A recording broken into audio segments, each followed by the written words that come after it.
How to add Google Photos, People and Pets widget to the home screen on the Samsung Galaxy S25, S25 Plus, or the S25 Ultra. First, tap on the home button to return back to the home screen. Then on the home screen, touch and hold. Next, we go down, then tap on Widgets. From here, scroll down, then tap on Photos.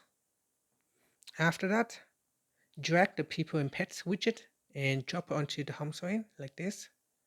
Next, select your face or select a face that you want to use.